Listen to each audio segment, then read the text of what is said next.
अ, कल आरबीआई की स्थापना के बारे में बताया था, सीधे-सीधे फैक्ट थे, ये मैंने बोर्ड पे लिख दिए थे। 1 अप्रैल 1935 को आरबीआई की स्थापना हुई थी, ठीक है? इसने काम करना शुरू किया था। यंग हिल्टन जो कमीशन था, उसकी सिफ़ारिश थी कि भारत में एक सेंट्रल बैंक स्थापित होना चाहिए और यंग हिल्टन जो कि 1926 में, जिसे रॉयल कमीशन भी कहते हैं, ठीक है? आरबीआई एक्ट 1934 के द्वारा आरबीआई की स्थापना की गई थी। तो आरबीआई एक स्टैट्यूटरी बॉडी है, एक वैधानिक संस्था है। कैसी संस्था है? वैधानिक संस्था है, स्टैट्यूटरी बॉडी है। और भारत सरकार अधिनियम 1935 जो पॉलिटी में आप लोगों ने पढ़ रखा है ज्यादातर ने, तो उसमें भी प्रोविजन था कि भारत में एक सेंट्रल बैंक स्थापित की जानी चाहिए। उसके बाद देखा अब आरबीआई क्या काम करती है अंततः। तो काम देखे थे, सबसे पहला काम जो है, आरबीआई नोटों का निर्गमन करती है, नोट जारी करती है, ठीक है? अब जो है वो 1 रुपए का नोट जो है फाइनेंस मिनिस्ट्री के द्वारा वित्त सचिव के हस्ताक्षर होते थे, बाकी सारे नोट जो है वो आरबीआई के द्वारा छापे जाते हैं। और सिक्के भी वित्त मंत्रालय के द्वारा जारी किए जाते थे। लेकिन सिक्कों का अब नोट, 1 रुपए का नोट हो या सिक्के हो, ये जारी करने का, अब इसके ऊपर साइन तो होते नहीं है, तो इसलिए ये वैसे जो है मार्केट में सर्कुलेट करने का काम इनको भी आरबीआई का ही होता था। अब आरबीआई कितने रुपए किस हिसाब से छापते हैं, तो इसके लिए 3 चीजें थी। पुराने जमाने में गोल्ड रिजर्व सिस्टम हुआ करता था, पुराने जमाने में ही प्रोपोर्शनल रिजर्व सिस्टम हुआ करता था, ठीक है? इसमें कुछ भी नहीं, जितने नोट्स आपने उतना ही सोना रखना पड़ता था। इसमें प्रोपोर्शन, अनुपात, तो जितने नोट्स आपने हैं उसके 1 अनुपात में सोना होना चाहिए। और अब है मिनिमम रिजर्व सिस्टम, ठीक है? कम से कम 200 करोड़ का रिजर्व रख के और फिर कितने भी नोट जारी किए जा सकते हैं। और 200 करोड़ के नोट, 200 करोड़ के रिजर्व जिसमें 115 करोड़ का सोना होना चाहिए और 85 करोड़ रुपए की अन्य परिसंपत्तियां होनी चाहिए, ठीक है? फिर है दूसरा, बैंकों की विनियामक संस्था है, regulatory body for banking system. It makes rules and regulations for banks and made their implementation. तो इनको लागू करवाता है, बैंकों को लाइसेंस देता है, बैंकों की लाइसेंस जब्त करता है। तो बैंकिंग सिस्टम की पूरी जिम्मेदारी है, बैंकों का बैंक है। उसके बाद सरकार का बैंकर है ये।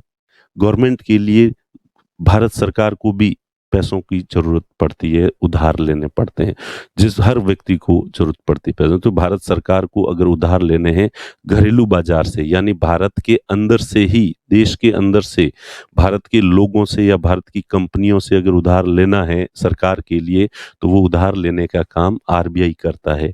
जबकि विदेशों से जो भारत सरकार उधार लेती है वो खुद लेती है, सेंट्रल गवर्नमेंट अपने आप ले लेती है, ठीक है?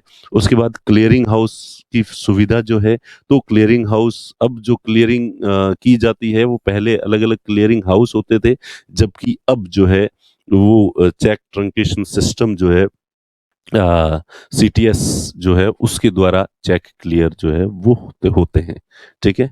उसके बाद विदेशी मुद्रा भंडारों का संरक्षण, उसके बाद जो है अपने यहाँ पे आगे थे कि विदेशी मुद्रा भंडारों का संरक्षण किया जाता है। अब ये विदेशी मुद्रा भंडारों का संरक्षण क्यों? ये भारत है।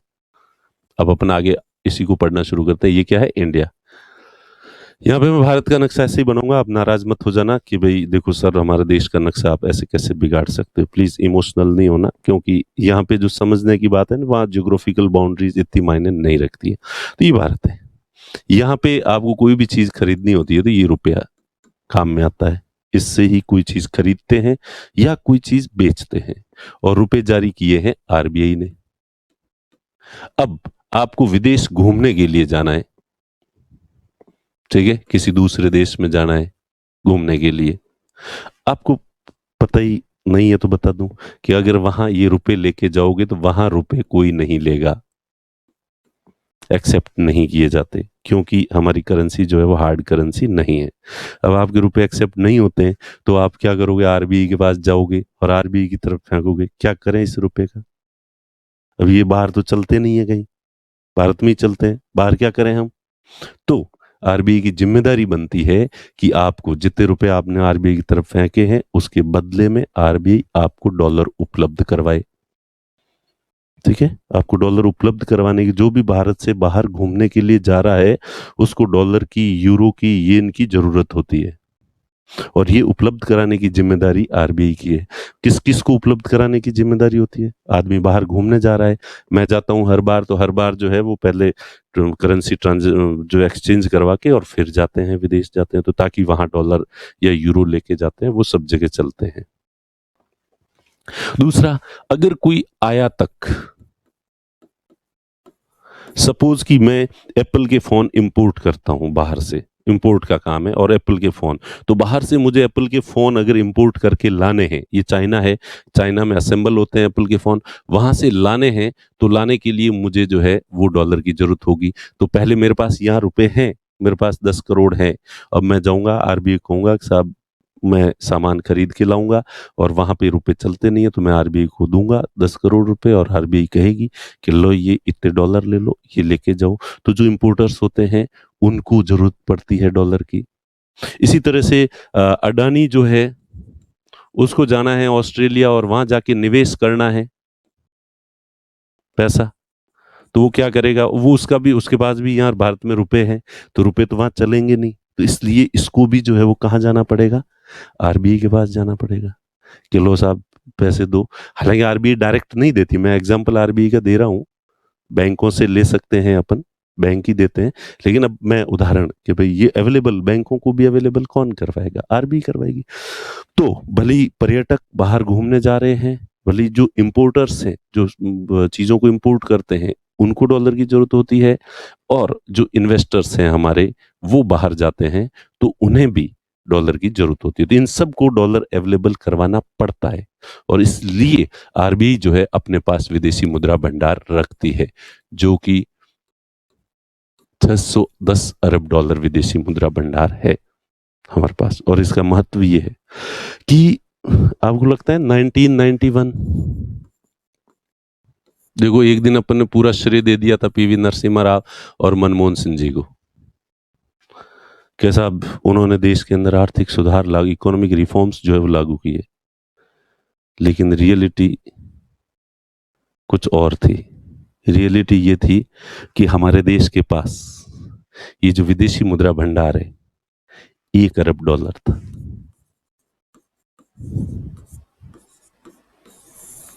ठीक है, कितना था, 1 अरब डॉलर विदेशी मुद्रा भंडार था। इससे 7 दिन के आयात नहीं हो सकते थे, 7 दिन। अब कई चीजें आयात करनी बहुत जरूरी है, जैसे क्रूड ऑयल तो इंपोर्ट करना ही पड़ेगा, मशीनरी है जो उद्योग कारखानों में काम आती है उसको इंपोर्ट करना ही पड़ेगा। तो अब ये 7 दिन की क्रूड ऑयल और मशीनरी, ये जो रूटीन में जो इंपोर्ट होते हैं काम की चीजें, ये खरीदने के हमारे आरबीआई के पास पैसे नहीं थे। पहले चंद्रशेखर सरकार जो थी, पीवी नरसिम्हा राव से पहले चंद्रशेखर जी की जो सरकार थी, उस सरकार ने आरबीआई के पास जो सोना पड़ा था वो पूरा पूरा बेच दिया, गिरवी रख दिया बाहर, कि साहब पैसे दे दो।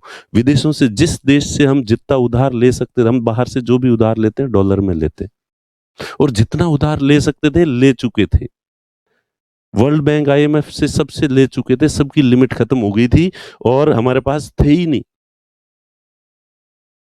ठीक है, तो ऐसी स्थिति में फिर हमारे मनमोहन सिंह जी जाते थे आईएमएफ के पास में, साहब वर्ल्ड बैंक के थोड़ा कर्जा दे दो, कर्जा दे दो। तो कहते रहे क्या कर्जा दे दो निकमो, तुम्हें इकोनॉमी चलानी तो आती नहीं है, तुमने वो सोशलिज्म का ढांचा अपना रखा है, देश का भट्टा तो तुमने बैठा दिया, इतना कर्जा तुमने अपने ऊपर चढ़ा दिया, अब तुम्हारा देश चलने की स्थिति में आया नहीं है और यहां आके गिड़गिड़ा रहे हो, सर थोड़े पैसे दे दो, टाबर भूखे मर रहे हैं। बिल्कुल हमारे पास 7 दिन का आयात करने के नहीं है। तो वर्ल्ड बैंक और आईएमएफ ने कहा एक कंडीशन पे हम तुम्हें पैसे दे सकते हैं, तो कि साहब आप जो कहोगे वो मानेंगे, आप तो प्लीज थोड़े डॉलर दे दो, हमारे पास है नहीं। तो उन्होंने कहा कि आर्थिक सुधार, इकोनॉमिक रिफॉर्म्स अपनाओ, और ये जो समाजवाद जो डर्रा लगा रखा है ना तुमने, और तुम्हारे जो महान राष्ट्र निर्माता नेहरू जी ने जो अर्थव्यवस्था का मॉडल दिया है ना, प्लीज इसको उनकी तस्वीर के आगे जाके हाथ जोड़ के माफी मांग लेना, और उनका जो ढांचा है एक तरफ रख देना, और अब से हम जो कहें वो करना पड़ेगा। तो रुपए मिलेंगे, डॉलर मिलेंगे, अदरवाइज ऋण नहीं मिलेगा। तो मनमोहन सिंह ने कहा साहब आप जो कहोगे ना वो कर लेंगे, पर प्लीज दे दो। तो उस समय हमारे देश के पास इकोनॉमिक रिफॉर्म्स को अपनाने के अलावा दूसरी कोई चॉइस थी ही नहीं। प्लस और इसलिए इकोनॉमिक रिफॉर्म्स का अगर क्रेडिट देते हो, आपको लगता है कि 91 के बाद देश के आर्थिक हालात सुधरे हैं, जो 1 अरब डॉलर के विदेशी मुद्रा भंडार होते थे वो अब 610 अरब डॉलर के विदेशी मुद्रा भंडार है। देश अगर वहां से यहां तक पहुंचा है तो इसके पीछे थैंक यू बोलना चाहिए हमें वर्ल्ड बैंक को और आईएमएफ को, क्योंकि उन्होंने जबरन दबाव डाल के हमसे ये इकोनॉमिक रिफॉर्म्स जिन्हें हम कहते हैं एलपीजी, जिन्हें हम कहते हैं, ये उन्होंने करवाए। और हाँ, पता है आपको 1991 के पहले आरबीआई के पास चूंकि ये विदेशी मुद्रा भंडार नहीं होता था, अब इतने सारे इंडियंस हर साल घूमने के लिए जाते हैं, पहले नहीं जा सकते थे। पहले सरकार यूं यूं क्या करेगा, नहीं वहां जाके इतना खर्चा, फालतू खर्चा नहीं करना, अपने पास डॉलर वैसे ही नहीं है, ठीक है, देख ले क्या देखना है, फ्रांस जाए एफिल टावर देख ले, फोटो देख ले एफिल टावर ऐसे ही दिखता है वहां पे भी। तो लोगों को इस तरह की नसीहतें दी जाती थी।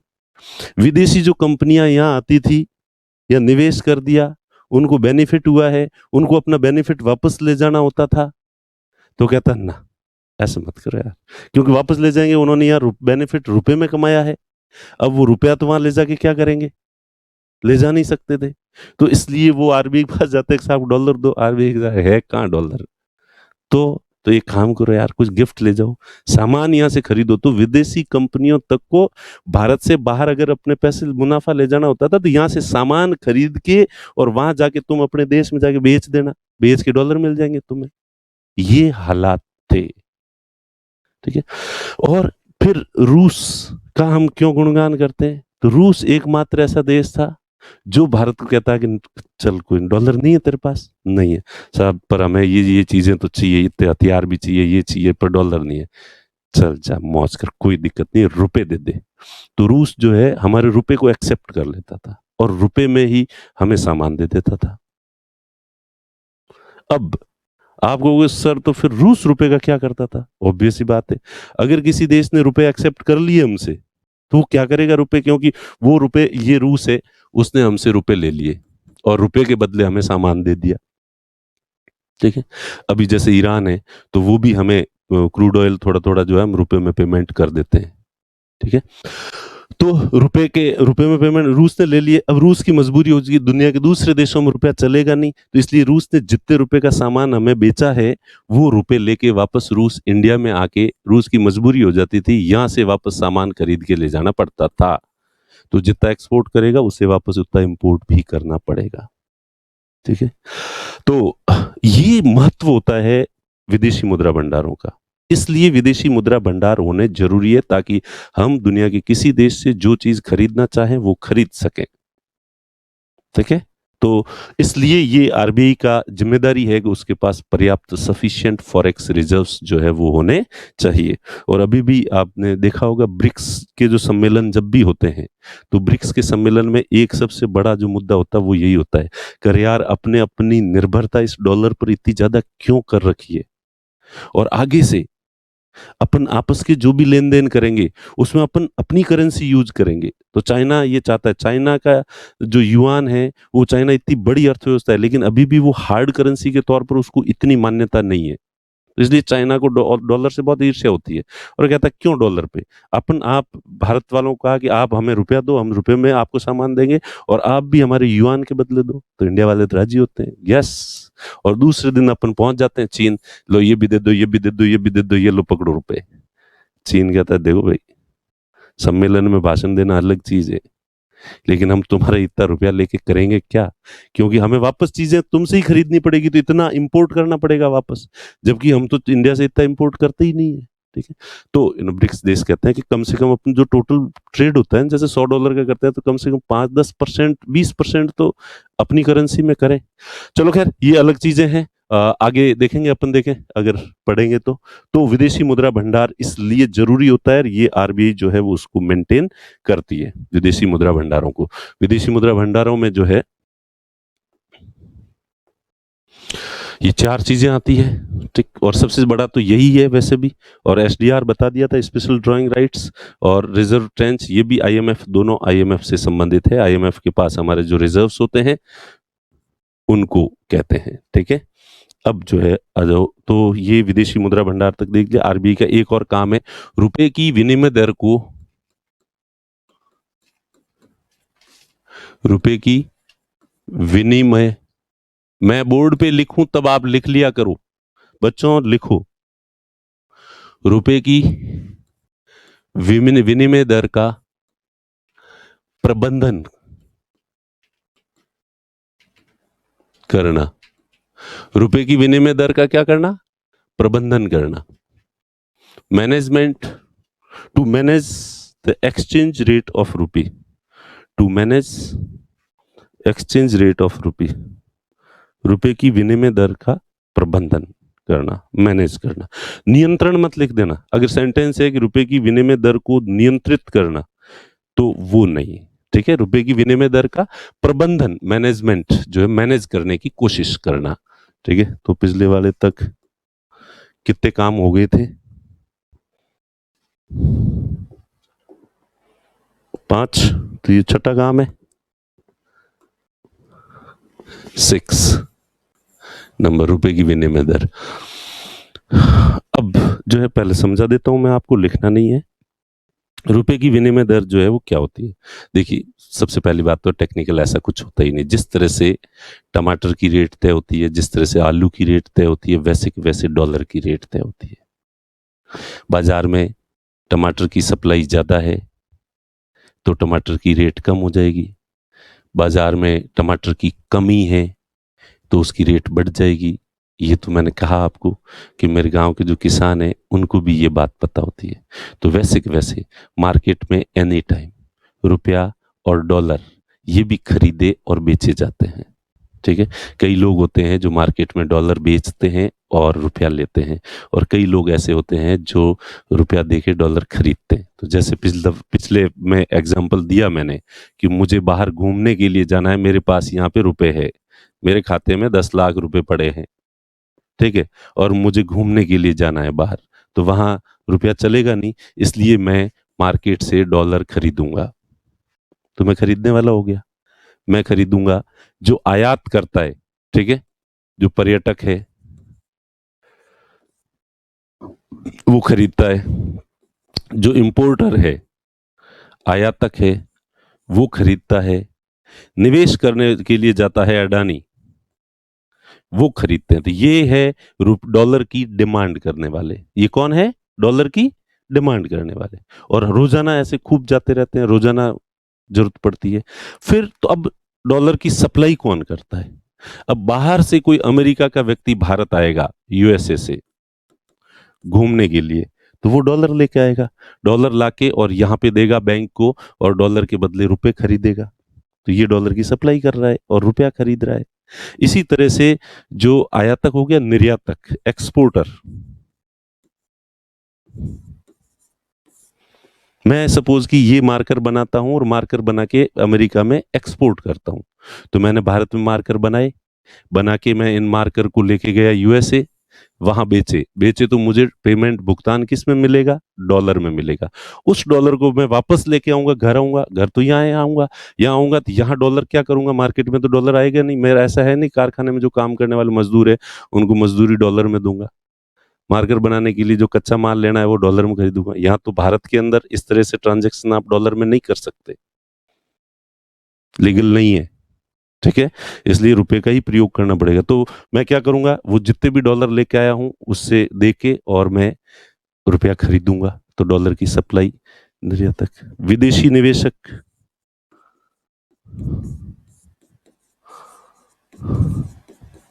फॉरेन जो इन्वेस्टर्स होते हैं, विदेशों से जो भी कंपनी आती है वो डॉलर लेके आती है, डॉलर लाके यहाँ दे के और रुपया ले लेती है। और हमारे जो विदेशी मुद्रा भंडार इसीलिए बड़े हैं, पहले हम इनको परमिशन देते नहीं थे, विदेशी निवेशकों को।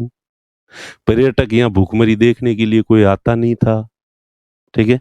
और निर्यात हमारे कुछ होते ही नहीं थे। मेड इन इंडिया देख के आप सामान नहीं खरीदते हो तो दूसरे देश कौन खरीदेगा? तो इसलिए जिस भी तरीके से डॉलर हमारे देश के पास आ सकते थे वो तरीके थे ही नहीं, इसलिए हमारे आरबीआई को मिलते ही नहीं थे, होते नहीं थे। इसलिए हमारे पर्यटकों को भी मना किया जाता था, आयात करने वालों पर भी रोक लगाई जाती, ये तुम नहीं करोगे इंपोर्ट, तुम नहीं करोगे। पता तो है नहीं हमारे पास कहाँ डॉलर है, ठीक है, तो तुम जो है वो ये भी इंपोर्ट कर लो। नो, आयात पर इस चीज का आयात नहीं हो सकता, इसका भी नहीं हो सकता, इसका इससे ज्यादा नहीं हो सकता। और हमारे जो निवेशक उद्योगपति थे उनको तो विदेश जाना भूल जाओ, नहीं, भारत माता की सेवा करो, तुम्हारे पास जो पैसे है यही इन्वेस्ट करो, यही रोजगार के अवसर सृजित करो। तो इन सबको हतोत्साहित किया जाता था। क्यों किया जाता था? क्योंकि डॉलर नहीं होता था, और अब पर्याप्त मात्रा में। और देने वाले कौन है? अब खूब तो विदेशी जो है वो भी खूब आते हैं। निर्यात आजकल हमारे एक्सपोर्ट बढ़ भी रहे हैं बहुत सारे चीजें। और विदेशी, सबसे बड़ा कारण तो विदेशी कंपनियों को हमने जो छूट दी है वो खूब आ रहे हैं डॉलर ले लेके। और फिर रेमिटेंस, हमारे जो भारतीय नागरिक अमेरिका कनाडा में रह रहे के, भले वहाँ टैक्सियां चलाओ कुछ ही करो, पर वो जो कमा के भेजते हैं तो वो भारत माता के सच्चे कमाऊ पूत हैं। इसलिए ब्रेन ड्रेन जैसी वाहियात बातें नहीं करनी चाहिए। और कि यहाँ से खाया पिया, यहाँ कुछ किया और विदेश में जाके सेवा दे रहे हैं। अरे निकमो, अच्छा है वो विदेश जा रहे हैं और वहां जाके कमा रहे हैं, और कमा के डॉलर कमाते हैं और वो वापस यहाँ भेजते हैं, तो इससे हमारे आरबीआई को डॉलर मिलते हैं, ठीक है। तो कुल मिला के ये खरीदने वाले बेचने वाले, तो मार्केट में एनी टाइम डॉलर खरीदा जा रहा है, बेचा जा रहा है। जिस तरह से टमाटर किसान उत्पादित करता है और बाजार में ला के बेचता है, और व्यापारी खरीदता है, फिर व्यापारी बेचता है, अपन खरीदते हैं। अब जिसकी सप्लाई ज्यादा होगी उसकी रेट कम होगी, डिमांड ज्यादा होगी उसकी रेट ज्यादा होगी। तो रोजाना ये देखा जाता है कि आज मार्केट में डॉलर बेचने वाले कितने हैं, रुपया बेचने वाले कितने हैं, ज्यादा कौन है, डॉलर की डिमांड ज्यादा है या सप्लाई ज्यादा है। तो उस हिसाब, जिस तरह से टमाटर की रेट तय होती है वैसे ही इसकी रेट होती है तय। अब आरबीआई क्या करती है? आरबीआई अगर सपोज डॉलर को थोड़ी देर के लिए हटा दो और आरबीआई को रख लो, आरबीआई के पास टमाटर, मान लो आरबीआई के पास खूब सारे टमाटर हैं, ठीक है, और बाजार में जो है टमाटर की रेट को कि भाई आरबीआई कह दिया कि देखो भाई आरबीआई टमाटर ना तो ज्यादा महंगे होने चाहिए ना सस्ते होने चाहिए, तो आरबीआई के पास रुपए भी हैं और टमाटर भी है। अगर मार्केट में टमाटरों की कमी है जिस वजह से टमाटर की कीमत ज्यादा बढ़ रही है, तो आरबीआई क्या करेगी? आरबीआई खुद के पास खूब टमाटर पड़े हैं तो मार्केट के अंदर टमाटर की सप्लाई बढ़ा देगी, सप्लाई बढ़ जाएगी तो टमाटर की कीमत कम हो जाएगी। अब कई बार टमाटर की फसल इतनी ज्यादा हो गई कि मार्केट में टमाटर की सप्लाई बहुत ज्यादा हो गई, टमाटर 1-2 रुपए किलो की तरफ बढ़ रहे हैं, हो रहे हैं। तो अब आरबीआई की जिम्मेदारी है कि टमाटर ना तो महंगा होना चाहिए ना सस्ता होना चाहिए, तो आरबीआई के पास रुपए भी खूब पड़े, तो फटाफट आरबीआई मार्केट से टमाटर को खरीद लेगी। ज्यादा से ज्यादा टमाटर अगर खरीद लेगी तो डिमांड, जितनी सप्लाई बढ़ रही है उतनी की उतनी आरबीआई जो है टमाटर की डिमांड भी बढ़ा देगी। डिमांड बढ़ाते ही वापस जो है टमाटर की रेट सही आ जाएगी। तो टमाटर की रेट को मैनेज करना आ गया है समझ में, की जा सकती है ना।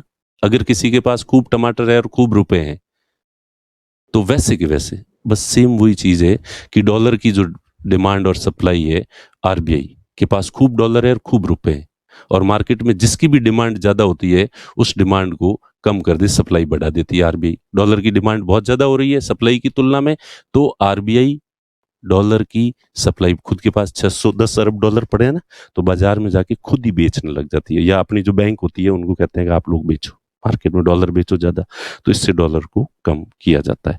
लेकिन एक लिमिट तक, अल्टीमेटली तो टमाटर की रियल डिमांड कितनी है, टमाटर की रियल सप्लाई कितनी है, उसी से ही तय होगा, वो एक अलग चीज है। लेकिन इसको मैनेज करने की कोशिश करती है, ठीक है।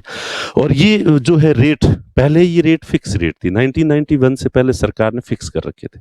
तो जैसे सरकार डॉलर टमाटर की रेट फिक्स कर दे कि 20 रुपए से ज्यादा टमाटर कोई नहीं बेचेगा, न ज्यादा न कम, एग्जैक्टली 20 रुपए में बेचेंगे, तो डॉलर की रेट भी पहले सरकार ने तय कर रखी थी। और चाइना जैसे देशों ने अपनी करेंसी की रेट अब भी तय कर रखी, फिक्स कर रखी, ना उससे ज्यादा ना, पर वो टाइम के साथ चेंज करते रहते हैं अपनी रेट को, ठीक है। तो पहले फिक्स, तो वैसे ही जैसे टमाटर की रेट फिक्स कर दो, पर अब उसमें क्या होगा, आप फिक्स भली कितनी कर दो, मार्केट की रिक्वायरमेंट तो मार्केट है, मार्केट के अंदर टमाटर है ही नहीं, सरकार ने भले 20 रुपए फिक्स कर दिए, मार्केट में टमाटर है ही नहीं, तो व्यापारी जिसके पास थोड़े बहुत टमाटर उसे पता है मार्केट में है नहीं, तो वो ब्लैक में बेचेगा कि रेमडेसिविर की तरह कि भाई साहब रेट तो भले ही कितनी है, पर आप देख लो, देखिए इतने में तो मिले तो कहीं से ले लो बाजार में जाके, 20 रुपए सरकार ने 20 रुपए कर रखे हैं ना, जाओ ले लो, तो कोई बाजार में तो है ही नहीं, मिल नहीं रहे, बस तो वही बात है, बाजार में मिले तो ले लेना, मेरे से चाहिए तो 40 रुपए लूंगा। तो पहले ऐसे होता था, जब फिक्स करोगे रेट तो उसके लिए, और फिर उसके लिए जो है फेरा फॉरेन एक्सचेंज जो रेगुलेशन एक्ट था, उस एक्ट के तहत कठोर कार्रवाई भी की जाती थी अगर कोई यूं गलत करता था तो। चलिए ठीक है, खैर, तो पहले फिक्स रेट थी, अब बाजार के द्वारा होती है विनिमय दर, और इसमें बाजार में आरबीआई जो है मार्केट में हस्तक्षेप करके जो है इसकी एक्सचेंज रेट को फिक्स करने की कोशिश करती है। ठीक है, तो लिखो, देखिए विनिमय दर, आरबीआई रुपए की, लिखो रुपए की विनिमय दर बाजार के द्वारा निर्धारित की जाती है। रुपए की विनिमय, लिखो रुपए की विनिमय दर बाजार के द्वारा निर्धारित होती है। द एक्सचेंज रेट ऑफ रूपी is decided bye market, decided by market. मांग व आपूर्ति के आधार पर, अर्थात मांग व आपूर्ति के आधार पर निर्धारित होती है। It means it is decided by the demand and supply.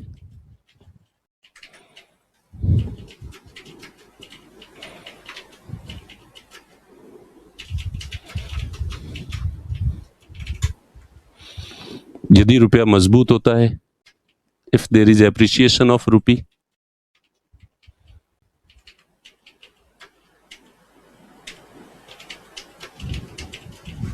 यदि रुपया मजबूत होता है, if there is appreciation of rupee, मजबूत होता है, तो आरबीआई डॉलर खरीदती है।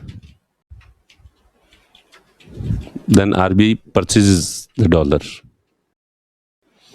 यदि रुपया मजबूत होता है तो आरबीआई डॉलर खरीदती है। डॉलर खरीदेगी इसलिए क्या पेमेंट करेगी? रुपए। तो मजबूत हो रहा है तो उसको कमजोर करने के लिए रुपए की सप्लाई बढ़ा देती है। ठीक है, तो आरबीआई डॉलर खरीदती है। ठीक है, और यदि रुपया कमजोर होता है, if there is a depreciation of rupee, if there is a depreciation of rupee, यदि रुपया कमजोर होता है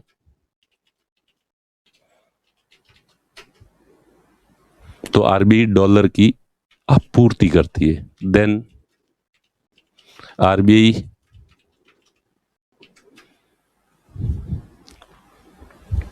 डॉलर की आपूर्ति करती, डॉलर बेचती है।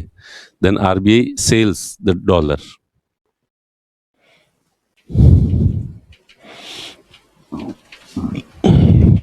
अब दिमाग लगा लेना, टमाटर वाले उदाहरण से इसको समझ लेना। टमाटर वाला भी समझ में नहीं आया है तो फिर इसका मतलब है कि भगवान ने तुम्हें इसे समझने का दिमाग नहीं दिया है। तुम्हें जरूर, तुम ए.आर. रहमान की तरह अच्छे संगीतकार हो सकते हो, सचिन तेंदुलकर की तरह अच्छे क्रिकेटर हो सकते हो, ठीक है, और तुम मुंशी प्रेमचंद की तरह अच्छे साहित्यकार हो सकते हो, पर तुम जो है वो अच्छे अर्थशास्त्री शायद नहीं हो सकते। ठीक है, तो इस तरह से ये है आरबीआई के काम पढ़ रहे थे अपन। अब जो सबसे मुख्य काम है आरबीआई का, आरबीआई का सबसे मुख्य काम है बाजार की तरलता को नियंत्रित करना।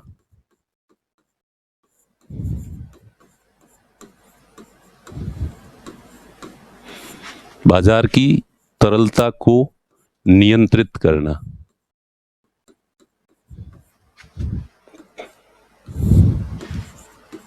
To control the liquidity of market.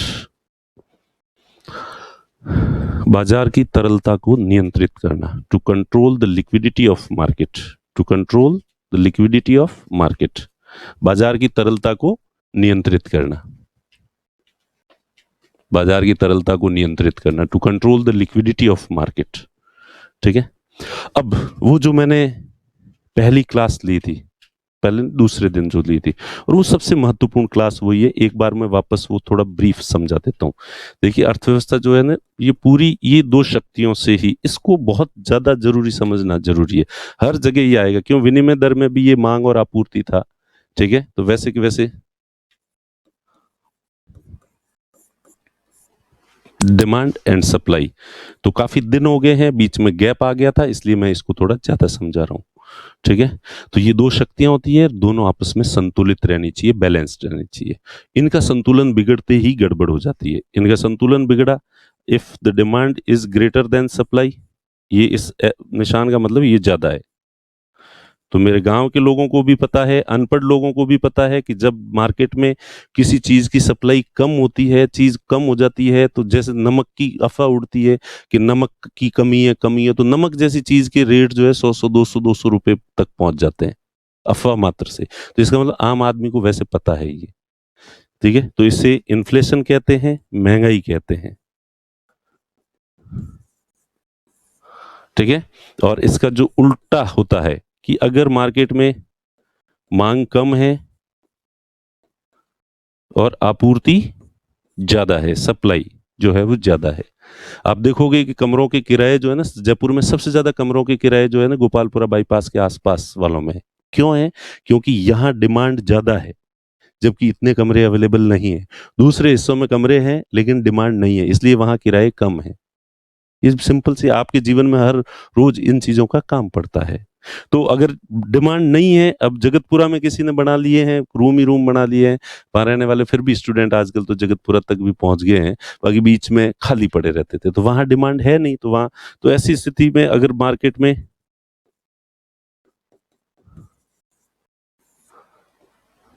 ठीक है, तो इसे डिफ्लेशन कहते हैं, कीमतें कम होना, और इसी को आर्थिक मंदी कहते हैं, रिसेशन कहते हैं, आर्थिक मंदी कहते हैं। तो मतलब अर्थव्यवस्था की, इकोनॉमी की अगर यूं देखें तो दो ही समस्याएं होती है, या तो महंगाई ज्यादा बढ़ जाना या मंदी आ जाना। या तो महंगाई ज्यादा बढ़ना या मंदी। मंदी क्यों? वस्तु की इसमें मांग कम है, आपूर्ति ज्यादा है, वस्तु की कीमत कम हो जाएगी। कीमत कम हो जाएगी, चीजें सस्ती, आप सोचते हो, आप हमेशा खरीदार के हिसाब से सोचते हो, कभी भी उत्पादनकर्ता और विक्रेता के हिसाब से नहीं सोचते। आप सोचते हो, आपको जयपुर में रहते हो, पिताजी भले ही खेती करते हैं तुम्हारे, ठीक है, गेहूं उत्पादित करते हैं, लेकिन तुम एज ए स्टूडेंट जयपुर में रहते हो, और जब आटा खरीदते हो तो तुम्हें महंगा लगता है, और तुम ये कोशिश करते हो यार आटा सस्ता आना चाहिए, 5 रुपए किलो आ जाए तो मजे आ जाए। उस समय पिताजी को भूल जाते हो कि यार 5 रुपए किलो आटा होगा, इसका मतलब 2-3 रुपए किलो गेहूं बिकेगा। 2-3 रुपए किलो गेहूं बिकेगा तो अपने पिताजी की इनकम कैसे होगी? वो नहीं होगी तो अपन यहाँ कैसे आएंगे?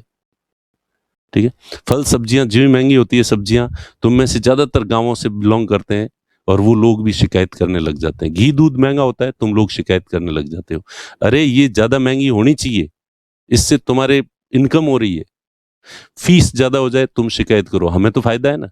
मैं रोने लग जाऊं, अरे आजकल कोचिंगों में क्या फीस कर दी है, कोई तरीका ही नहीं है, लूट रहे हैं बच्चों को, और 72-72 हजार को रुपए लिए जाते हैं, फीस ज्यादा है। नहीं कहता ना मैं ऐसा, तुम कहते हो ना ऐसा, पर तुम वैसे भोले आदमी हो जो खुद की चीज की ही खुद जो है वो प्रेयर करते हो कि हे भगवान ये सब सस्ते हो जाए, सब्जियां सस्ती आनी चाहिए, दूध सस्ता मिलना चाहिए, घी सस्ता मिलना चाहिए यहाँ पे, और तुम्हें यहाँ आटा, ईमानदारी से कहना, देखें तुमने कभी ये सोचते समय हमेशा यही कोशिश की होगी कि तुम्हें सस्ती मिलनी चाहिए, ठीक है। तो सस्ती चीजें होगी तो उत्पादनकर्ताओं को नुकसान होगा, नुकसान होगा तो उनके कारखाने बंद हो जाएंगे, बंद हो जाएंगे तो वहां उत्पादन बंद हो जाएगा, उत्पादन बंद हो जाएगा, लोगों का रोजगार छिन जाएगा, बेरोजगारी बढ़ जाएगी, तो बेरोजगारी बढ़ना और उत्पादन कम होना, इसी को आर्थिक मंदी कहते हैं। इसी को क्या कहते हैं? आर्थिक मंदी, रिसेशन जो है वो कहते हैं। तो इसलिए ये आधी रोटी छीनती है महंगाई, ये पूरी रोटी छीनती है। इसलिए ये भले ही कुछ ही हो जाए, ये भले ही महंगाई बढ़ जाए, लेकिन ये नहीं बढ़नी चाहिए किसी भी हालत में। वस्तुएं सस्ती नहीं होनी चाहिए, वस्तुएं हमेशा थोड़ी थोड़ी महंगी ही होती रहनी चाहिए। और ये भी अगर ज्यादा हो जाए तो धीरे, इसका मतलब है कि मुद्रा का मूल्य कम होना, करेंसी की, पैसे की वैल्यू कम होना। और पैसे की वैल्यू कम होती होती एक बार होनी शुरू हो गई तो कब पैसे की वैल्यू खत्म हो जाए और फिर जो नोट तुम्हारे पास पड़े हैं ये कचरे में मुल्क तब्दील हो जाए, बाहर फेंक दोगे और हमारी सड़कें नोटों से भर जाएगी। ठीक है, तो ये दो जो चीजें हैं ये नहीं होनी चाहिए। अब ये इसमें कंट्रोल किसको करना, इसको करना। सप्लाई तो हमेशा, उत्पादन तो बढ़ाना ही है ज्यादा से ज्यादा, इसको तो हमेशा ज्यादा से ज्यादा करके रखना है, जितना ज्यादा हो सकता है अच्छा है। अब जितनी सप्लाई बढ़ती है उसी रेशियो में डिमांड बढ़नी चाहिए। डिमांड कब बढ़ती है, डिमांड के लिए नाणे होने चाहिए, जेब में क्या होने चाहिए, नाणे। जबकि नाणा कहाँ है, बेड़ा के पास है। ठीक है, पाली जिले में गांव है नाणा और बेड़ा। ठीक है, तो इसलिए पाली जिले में पाली जिलों वालों को ये कहावत समझ में आएगी। और पाली जिले में नाणा या रुपये को भी नाणा बोलते हैं। ठीक है, तो भाई अरे कोई कहता है कि यार ये ले ले, अरे भाई अरे सब ले लें पर नाणा कटे, नाणा तो बेड़ा कने, नाणा तो बेड़ा कने। ठीक है, तो ये नाणे होने चाहिए, रुपए होने चाहिए जेब में। अब रुपए की जिम्मेदारी किसकी है, आरबीआई की है। नोट कौन छापता है, आरबीआई छापता है। आरबीआई कितने नोट छाप सकता है, मैंने कहा कितने भी नोट छाप सकता है। आरबीआई हर बार देखता है कि जीडीपी में कितनी ग्रोथ हो रही है, प्रोडक्शन कितना बढ़ रहा है, मार्केट में गुड्स एंड सर्विसेज कितनी ज्यादा हो रही है। जितनी ज्यादा हो रही है उसी रेशियो में मार्केट में नोट भी ज्यादा होने चाहिए। ठीक है, तो आरबीआई नोट जारी करता है बाजार के अंदर, या तो आरबीआई के नोट जारी करने से आते हैं, या फिर मैंने बताया था कि गवर्नमेंट जो है खर्च करती है। तो गवर्नमेंट का जो खर्चा है वो जनता की आमदनी है। सरकार का खर्चा जनता की आमदनी होती है। एक व्यक्ति के द्वारा किया गया खर्च दूसरे व्यक्ति की इनकम होती है। आपका खर्चा था 72,000 रुपये, मेरी इनकम थी। मेरे महीने की हर पहली तारीख को जो मैं खर्च करता हूं वो दूसरों की इनकम है। ठीक है, तो अब हमारे देश में गरीबी का एक बड़ा कारण ये भी है कि हमें पूर्वजों ने ये सिखाया, कंजूस रहो, मितव्ययिता बरतो, फिजूल खर्ची मत करो, खर्चा मत करो। खर्चा नहीं करोगे तो इनकम कैसे होगी, इस पे किसी दिन और बात करेंगे। चलो ठीक है, तो सरकार का जो है, ये गवर्नमेंट जो है वो पैसा खर्च करती है तो मार्केट में पैसा आता है। तो आरबीआई ज्यादा नोट जारी कर दे, गवर्नमेंट ज्यादा खर्चा कर दे, मार्केट में पैसा ज्यादा है, लोगों की जेब में पैसा ज्यादा आ जाएगा। ज्यादा पैसा आ जाएगा तो डिमांड बढ़ जाएगी। जैसे मोदी जी ने कहा था 15-15 लाख रुपए हर आदमी खाते में डाल दे, सबके खाते में 15-15 लाख रुपए, तो सारे 15-15 लाख लेके बाजार में भागेंगे। बाजार में भागेंगे, डिमांड करे ये भी दे दो, एसी दे दो, टीवी दे दो, फ्रिज दे दो, कूलर दे दो। जबकि बाजार में इतनी सप्लाई है ही नहीं एसी कूलर फ्रिज की, तो कीमतें बढ़ जाएगी। और इतनी बढ़ जाएगी कि तुम्हारे जो रुपए है ना उससे कुछ भी नहीं आएगा। 15 लाख में तुम्हारे एक जो है क्या, रजिस्टर भी नहीं आएगा लिखने वाला, एक पेन भी नहीं आएगा। इतना, एक पेन की कीमत जो है 10 करोड़ 15 करोड़ हो जाएगी। फिर तो 15 लाख चाहिए तुम्हें, दे दे।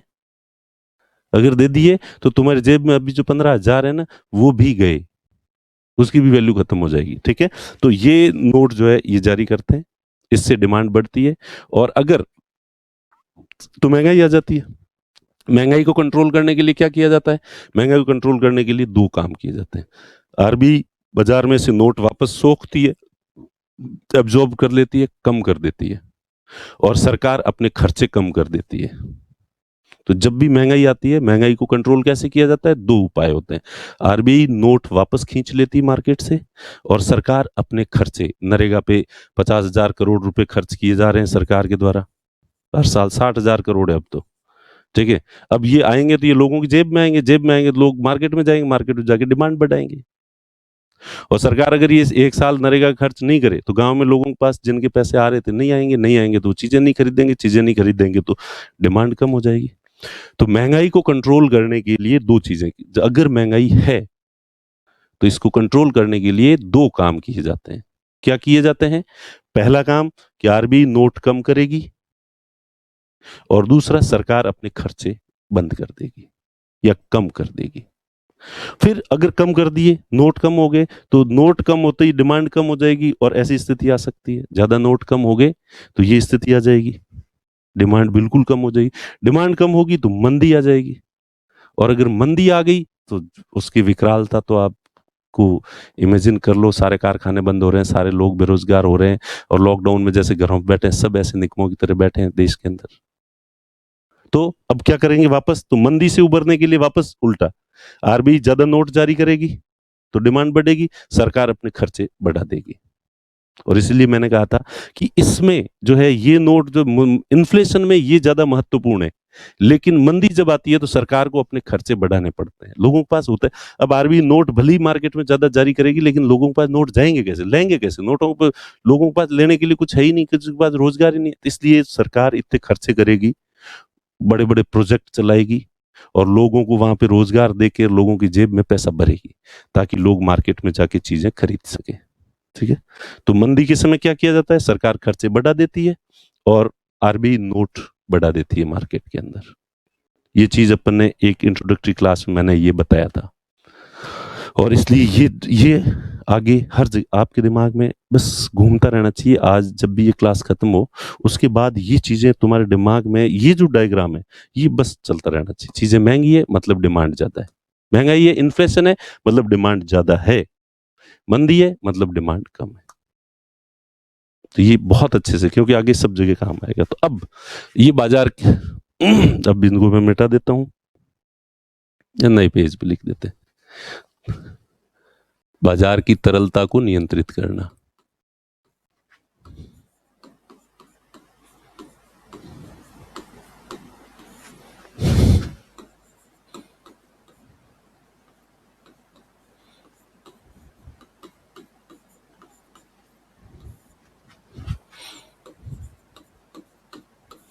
बाजार की तरलता को नियंत्रित करना, to control the liquidity of market.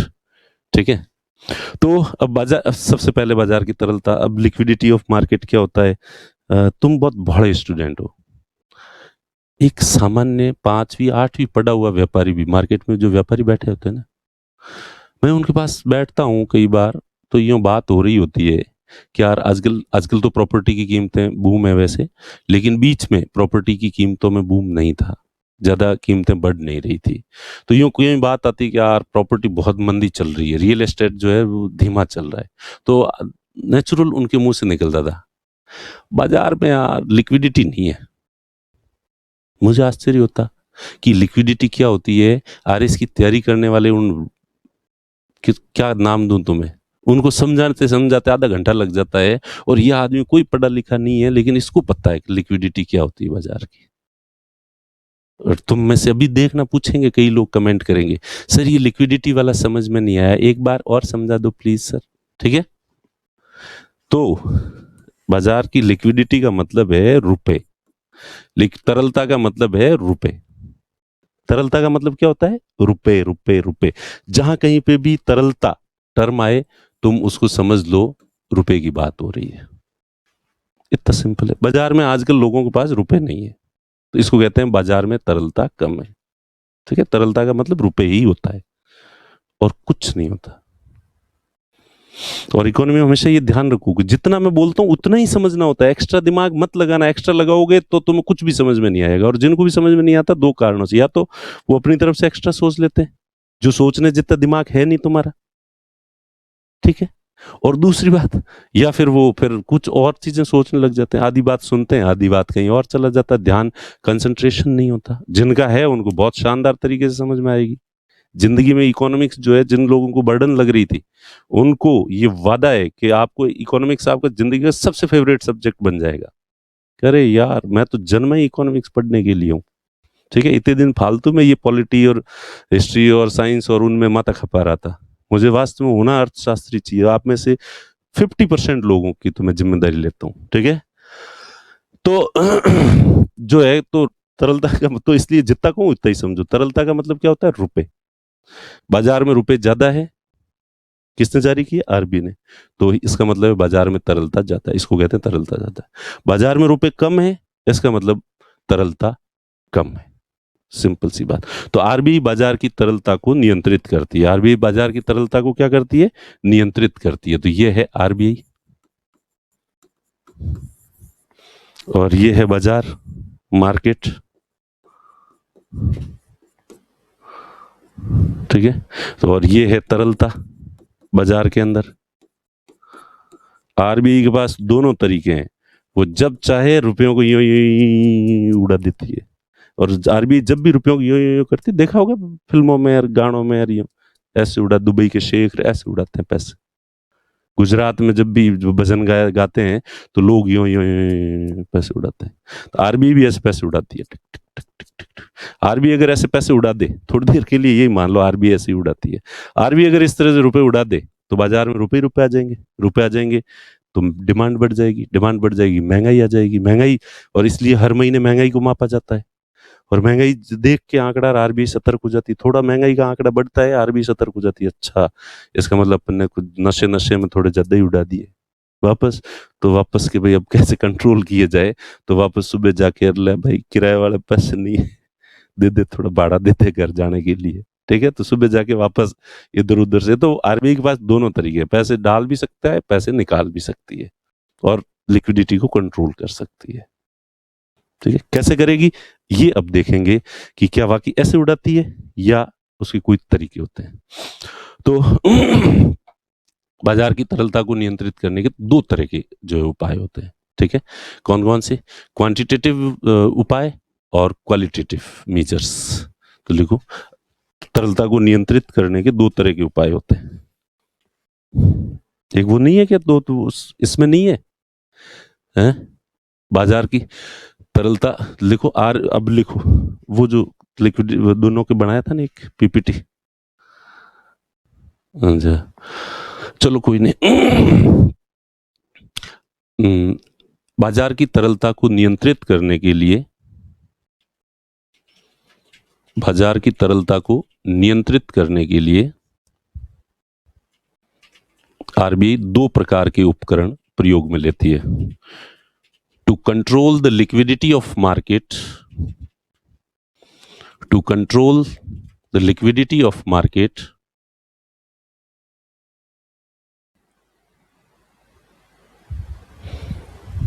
RBI uses two types of tools. RBI uses two types of tools. बाजार की तरलता को नियंत्रित करने के लिए आरबीआई दो प्रकार के उपकरण प्रयोग में लेती है। बाजार की तरलता को नियंत्रित करने के लिए आरबीआई दो प्रकार के उपकरण, दो प्रकार के उपकरण प्रयोग में लेती है, दो प्रकार के उपकरण प्रयोग में लेती है। दो तरह के उपकरण कौन कौन से होते हैं, दो प्रकार के उपकरण? तो तरलता का मतलब रुपया है ना, तरलता वाला सवाल तो नहीं पूछोगे कोई कि सर ये लिक्विडिटी क्या होती है, ठीक है। एक होते हैं मात्रात्मक उपाय, quantitative measures,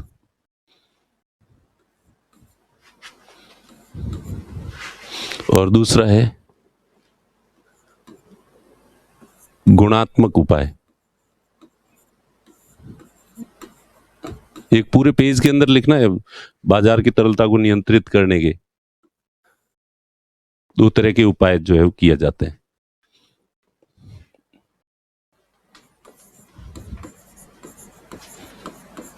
bank rate, CRR, SLR, repo rate. Hindi वालों को भी इंग्लिश की टर्म्स लिखनी है।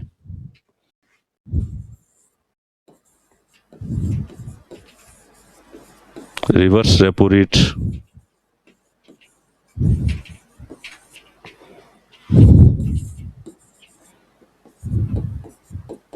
एमएसएफ रेट,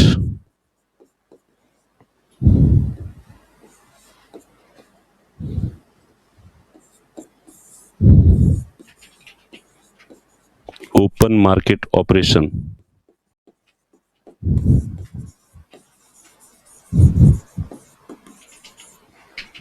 खुले बाजार की क्रिया,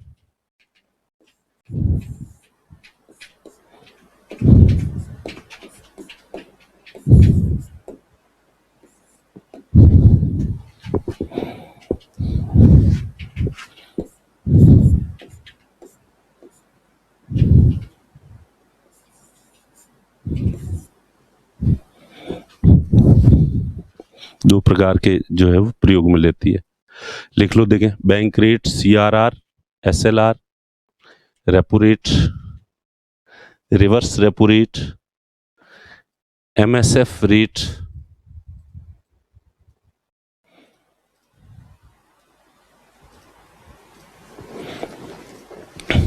ओपन मार्केट ऑपरेशन,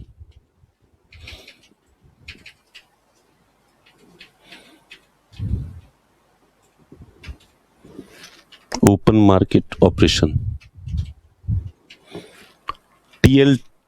टीआरओ और एलटीआरओ।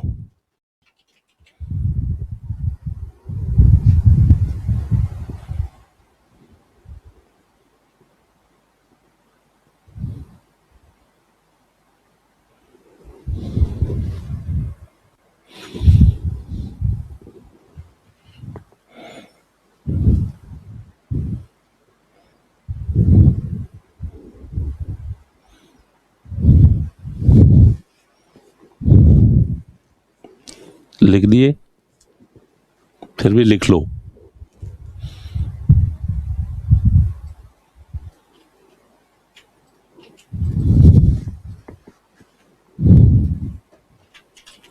अब दूसरे तरह के जो उपाय होते हैं, margin requirement,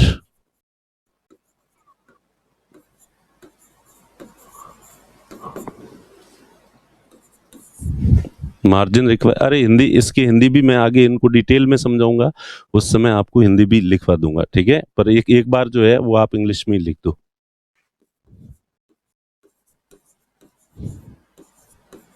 consumer credit regulation,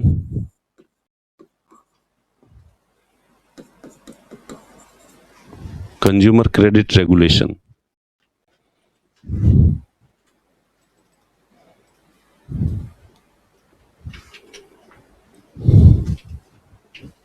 consumer credit regulation,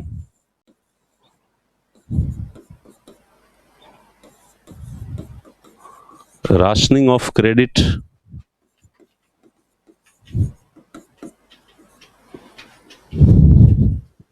rationing of credit,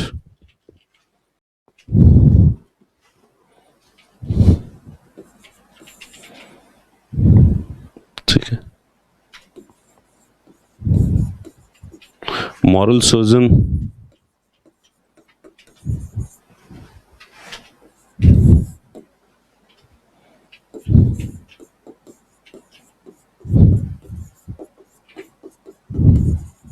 direct action,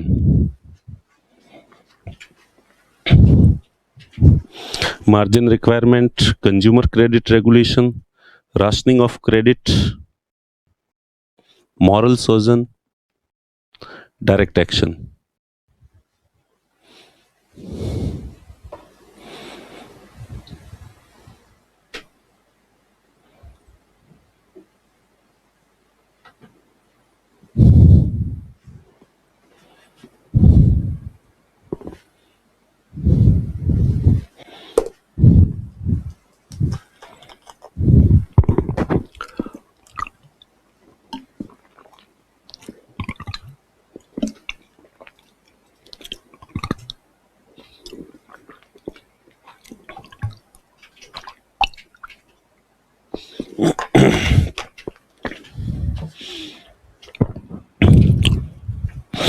ठीक है?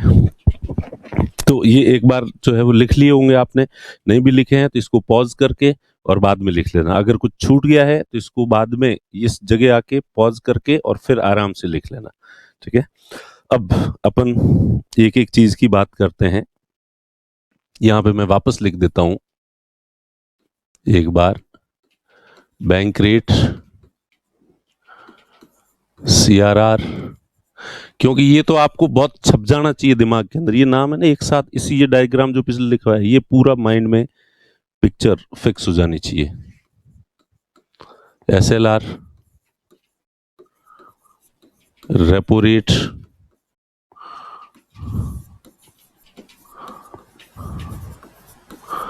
रिवर्स रेपो रेट,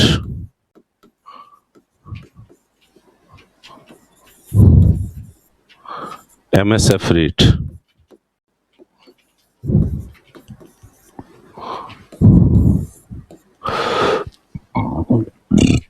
ठीक है। और उसके बाद जो है ओपन मार्केट ऑपरेशन,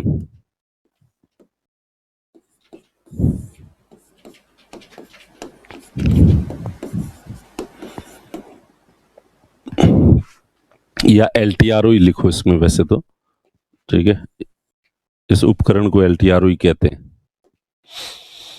बाकी और समझा देंगे, ठीक है। अब होता क्या है कि ये है RBI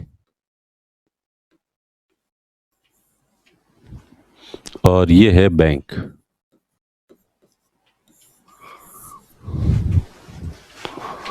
और ये हैं आप कीड़े मकोड़ों की तरह जो दिख रहे हैं, ये आप हैं या मैं हूं, मैं भी इनमें से ही कहीं हूं और आप भी हैं। अपने को रुपयों की जरूरत होती है, अपन दौड़ के कहाँ जाते हैं, बैंक के पास जाते हैं, ऑब्वियस सी बात है। बैंक को रुपयों की जरूरत होती है, कहाँ जाएगा, RBI के पास जाएगा। बैंकों के पास भी रुपए अंततः आते कौन कहाँ से हैं, RBI से आते हैं। RBI नोट जारी करती है, और नोट जारी करके RBI सीधा अपने को तो आके देती नहीं है, वो पहले बैंकों के पास आएंगे, बैंकों से हमारे पास आएंगे, ठीक है।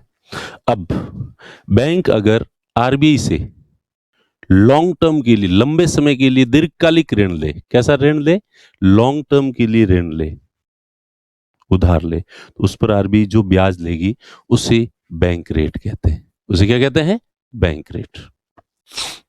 Interest rate at which banks borrow long term loans from the RBI, ठीक है।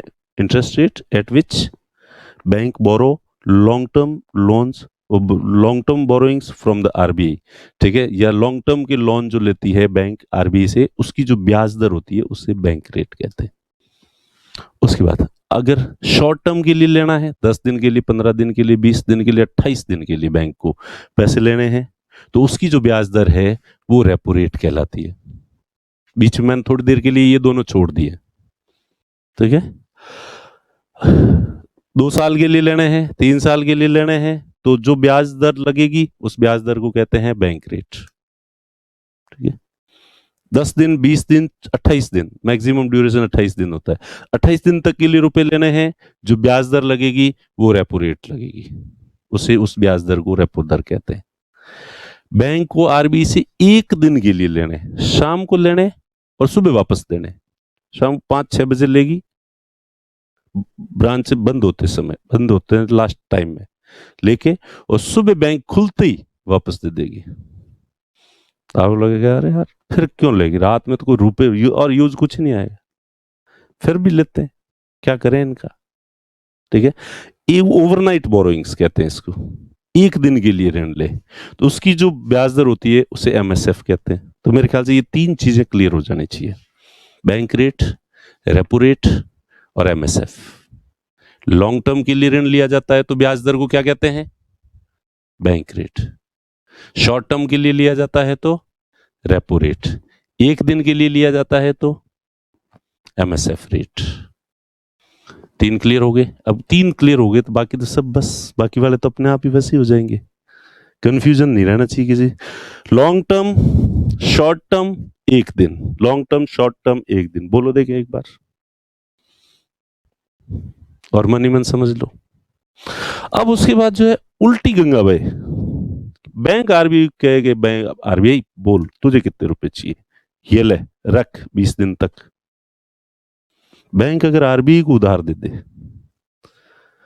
तो इस पर RBI से जो ब्याज लिया जाएगा उसे रिवर्स रेपो रेट कहते हैं। तो रिवर्स कंफ्यूज, लोग कहते हैं sir repo reverse repo confuse, क्या मत कंफ्यूज, रिवर्स उल्टी बह रही है गंगा, पैसे बैंक RBI को दे रही है। तो अब उधार देना नहीं कहेंगे, अपन कहेंगे जिस तरह से अपन बैंक से लोन लेते हैं तो कहते हैं बैंक से मैंने लोन लिया। अपन बैंक में बैंक को देते हैं तो पैसे थोड़ी कहते बैंक को मैंने लोन दिया, अपन कहते हैं बैंक के पास जमा कराए। तो वो की वो बात है, बैंक RBI से को लोन देगी नहीं, उधार नहीं देगी, जमा कराएगी।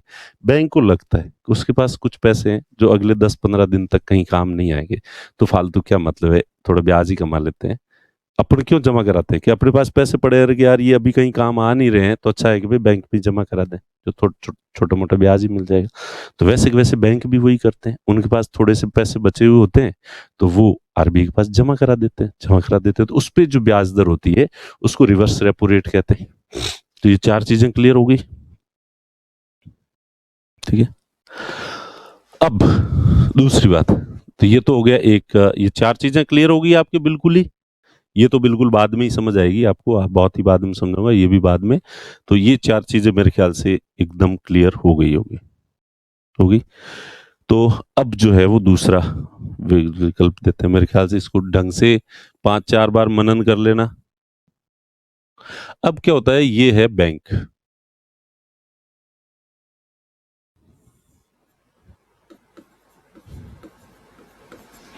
बैंक का काम क्या है, जो लोग जमा कराने आते हैं पैसे, उनके रुपए जमा कर देते हैं। तुम जाते हो जमा कराने के लिए तो बैंक वाले पैसे जमा कर लेते हैं। फिर मेरे जैसा जाता है कि कोचिंग इंस्टीट्यूट की बिल्डिंग बनानी है, उधार दे दो, तो बैंक मुझे उधार दे देता है, तुम्हारे पैसे ले लेता है जमा और मुझे उधार दे देता है। तो यही काम करता है बैंक, जमाएं स्वीकार करना और उसको ऋण देना, लोग जो ऋण लेने के लिए आए, ठीक है। यहां से ऋण पे वसूलती है 9% इंटरेस्ट, तुम्हें देती है 4-5%, 4%, और जो बीच के जो है वो बचत हो जाती है, बैंक की कमाई हो जाती है। यही बैंक का काम है। तो बैंक के पास लोग जो जमा कराते हैं, तो उस जमाएं शब्द वैसे आसान, इजी तो जमाएं है कि बैंक के पास कुल जमाएं कितनी है, इजी शब्द तो ये है। लेकिन इसमें थोड़ा देयताएं, इस शब्द की थोड़ी प्रैक्टिस कर देना। लाइबिलिटीज इंग्लिश में क्या कहते हैं, लाइबिलिटीज।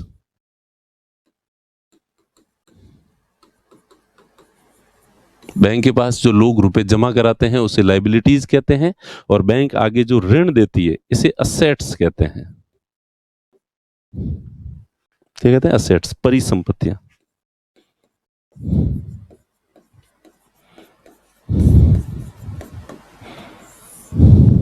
परिसंपत्तियां कहते हैं।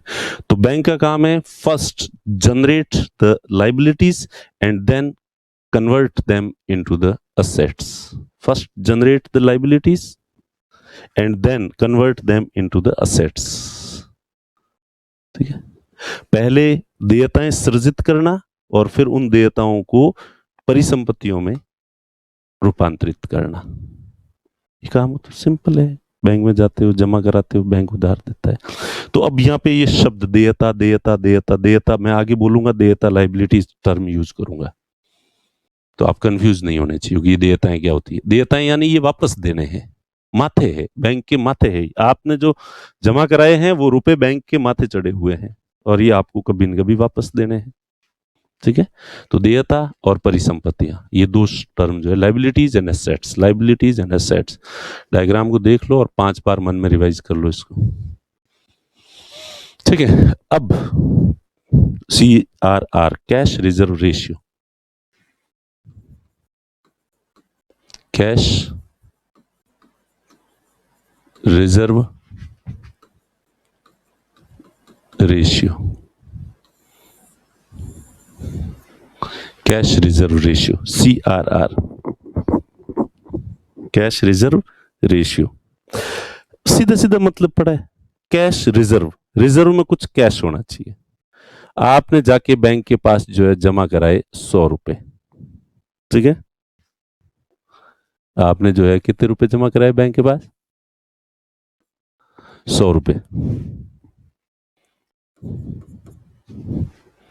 सपोज 100 रुपए बैंक के पास वैसे जमा है, लाखों करोड़ों में आती है, ठीक है, अरबों में आती है, पर फिर भी अपन माने 100 रुपए आए। तो क्या बैंक 100 रुपए के 100 रुपए पूरे उधार दे देगी, या बैंक को कुछ रुपए अब रिजर्व कैश, ताकि कभी बैंक को ऐसी नौबत ना आए कि बैंक वैसे तो कि भाई रोजाना जितने जमा कराने हैं, विड्रॉ कराने के लिए आते हैं, इतने वापस जमा कराने भी आते हैं, तो इसलिए बैंक देखेगा अपने कैश क्यों रखें, फालतू पड़े पड़े पड़े कैश का पैसा नहीं आएगा, तो अपन थोड़ा ब्याज ही कमा लेते हैं, इसलिए पूरे उधार दे दे। क्या ऐसा पॉसिबल है? आप अगर बैंक चलाने वाले हो तो क्या ऐसा करोगे? आप नहीं करोगे, ठीक है। तो बैंक क्या करना है, कुछ कैश रिजर्व में रखना होता है, एनी टाइम बैंक के पास कुछ कैश होना चाहिए, एनी टाइम बैंक के पास कुछ कैश होना चाहिए, ताकि ऐसा ना हो कि कभी आप विड्रॉ कराने के लिए जाओ, बैंक के पास से पैसे विड्रॉ कराने के लिए जाओ और बैंक वाला कहे कि भाई साहब थोड़ी देर बैठो यार, अभी तो हमारे पास है नहीं, कोई जमा कराने वाला आएगा तो उसके पैसे आपको दे देंगे। क्या ऐसा कह सकते हैं बैंक? नहीं। अगर ऐसा कह दे तो बैंक का विश्वास ही टूट जाए लोगों का। अरे कि बैंक में कैश है ही नहीं, कैश है इनके पास, बैंक डूब रहा है, डूब रहा है, डूब रहा है। और डूब रहा अगर एक बार अफवाह चल जाए तो भगवान भी किसी बैंक को बचा नहीं सकता। ठीक है? क्यों? क्योंकि बैंक के पास जिन लोगों ने रुपए जमा कराए, इन लोगों के पास तो अधिकार है कि जब चाहे तब अपने रुपए वापस निकाल सकते हैं, जब चाहे तब रुपए वापस निकाल सकते हैं। लेकिन बैंक ने जिनको उधार दिया है, किसी को होम लोन दे दिया 20 साल के लिए, किसी को व्हीकल लोन दे दिया 5 साल के लिए, तो अब ये तो 20 साल में धीरे धीरे ही चुकाएगा।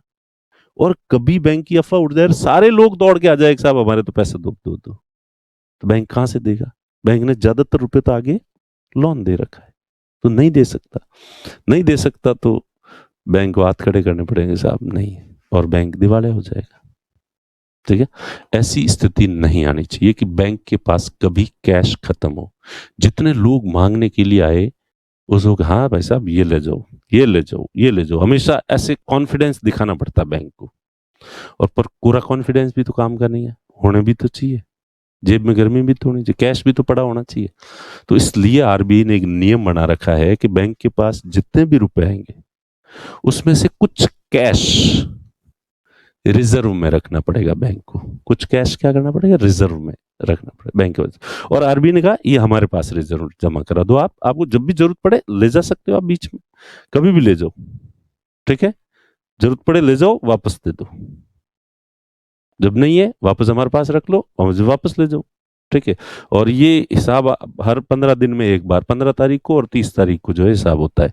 आरबीआई पूछती है टोटल तुम्हारे पास कितनी जमाएं आई है, कि इतनी, इतने का इतना कैश है तुम्हारे पास या नहीं है, कि साहब है इतने का, तो चलो लाओ जमा कराओ। देखे शाम 15 तारीख की शाम को जमा कराने पड़ते हैं कि इतने 4%, तो सीआरआर 4% है, कितने हैं 4, और शाम को जमा करें, सुबह भले वापस ले लो आप, फिर वापस हिसाब देना पड़ेगा, 30 तारीख को देखी जाएगी कि कितनी जमाएं हैं।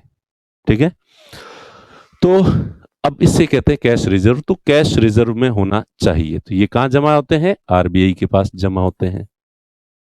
और आरबीआई चूंकि बैंक की सुविधा के लिए रखा है कि तुम्हारा कैश है तुम्हारी सुविधा के लिए, इसलिए आरबीआई के मैं किस बात का ब्याज दूं, इसलिए आरबीआई इस पर कोई ब्याज नहीं देती है, तुम्हारे भले के लिए रखा है। तो इसे कहते हैं कैश रिजर्व। कुछ कैश रिजर्व होना चाहिए, और वो अभी कितना है? 4% है। कि कितना है ये?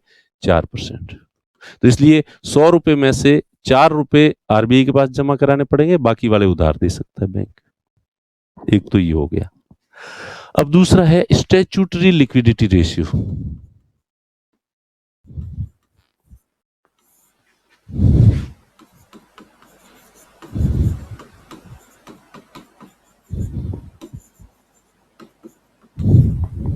Statutory liquidity ratio, SLR. Statutory का मतलब होता है कानूनी, वैधानिक। लिक्विडिटी तरलता अनुपात, वैधानिक तरलता अनुपात। यह है नकद आरक्षित अनुपात। ठीक है? अब ये आप लोगों में से कईयों को लगा होगा कि 100 रुपए में सिर्फ 4 रुपए रिजर्व में रखे कैश, बाकी वाले दे दिए, 96 उधार दे देंगे, तो 4 रुपए तो सफिशिएंट नहीं है। कभी ऐसा भी हो सकता है कि लोग विड्रॉ कराने वाले इतने ज्यादा आ गए कि ये 4% भी खत्म हो गया आपका तो कैश, अब क्या करोगे? तो इसलिए कोई प्लान बी भी तो होना चाहिए ना। प्लान ए अगर सफल नहीं हो तो प्लान बी होना चाहिए। तो प्लान बी ये है कि आरबीआई ने कह रखा है कि सभी बैंकों को अपना 18% तरल परिसंपत्तियों के रूप में रखना होगा, लिक्विड एसेट्स के रूप में रखना होता है। All banks have to maintain certain percentage of their net liabilities into a liquid assets। ठीक है? सभी बैंकों को अपनी कुल जो जमाए हैं, आए हैं लोगों के पैसे, उसका 1% तो 4% तो आरबीआई के पास जमा करा दो, और 18% जो है लिक्विड असेट्स के रूप में रखो। अब ये नई टर्म आ गई आपके लिए यार कि लिक्विड असेट्स क्या होती है। तरल परिसंपत्ति,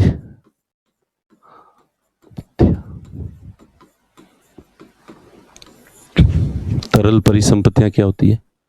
वे परिसंपत्तियां जिनको आसानी से कैश में कन्वर्ट किया जा सके, तरल में कन्वर्ट किया जा सके।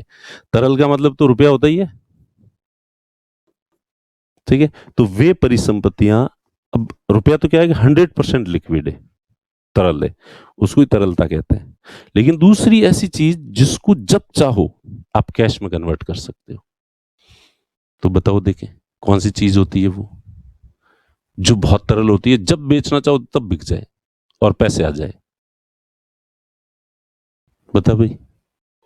गोल्ड, वेरी गुड, सबके दिमाग में गोल्ड आया, तो इसलिए हमारे पूर्वज इसीलिए इतने समझदार थे कि वो गोल्ड में इन्वेस्ट करते थे, सोने में इन्वेस्ट करते थे। इससे कई फायदे होते थे। सबसे पहले तो गोल्ड जो है लिक्विड एसेट है, आपको जब भी रुपयों की जरूरत पड़ती है, देखो बिकने को तो प्लॉट भी बिक जाता है, टीवी भी बिक जाती है, पंखा भी बिक जाता है, लेकिन प्लॉट, टीवी और पंखा एक तुम तो एकदम से नहीं बिकेंगे, ग्राहक ढूंढना पड़ेगा। दूसरा, उस जो मार्केट में रेट होती है उसमें नहीं बिकेंगी, डेप्रिसिएशन जो है 50,000 का टीवी है, तुम्हें इमरजेंसी में बेचना है 10-15,000 में बिकेगा, तो वो लिक्विड एसेट नहीं है, ठीक है।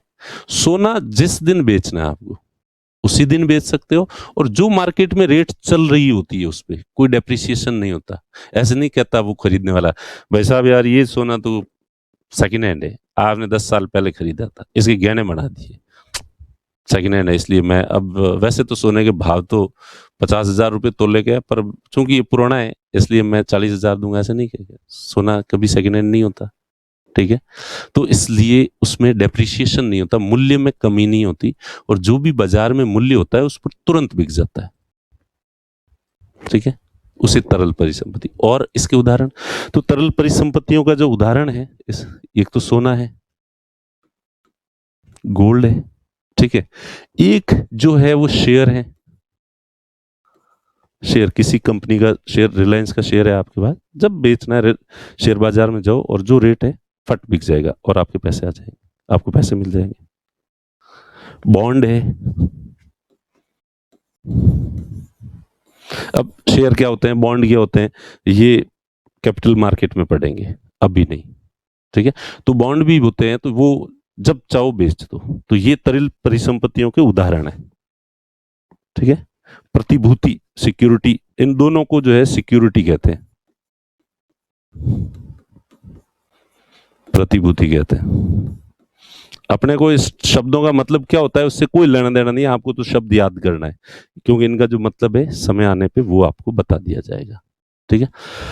तो अब क्या है, अब वापस चलते हैं पीछे, लिक्विड एसेट समझ आ गई, ये तरल परिसंपत्तियां हैं।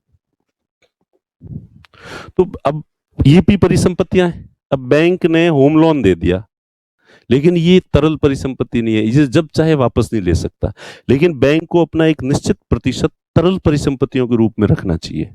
यानी जितने भी 100 रुपए आए हैं तो 4 रुपए तो कैश रख लिए और 18 रुपए की गवर्नमेंट के बॉन्ड खरीद लिए, जिसपे सरकार ब्याज देगी।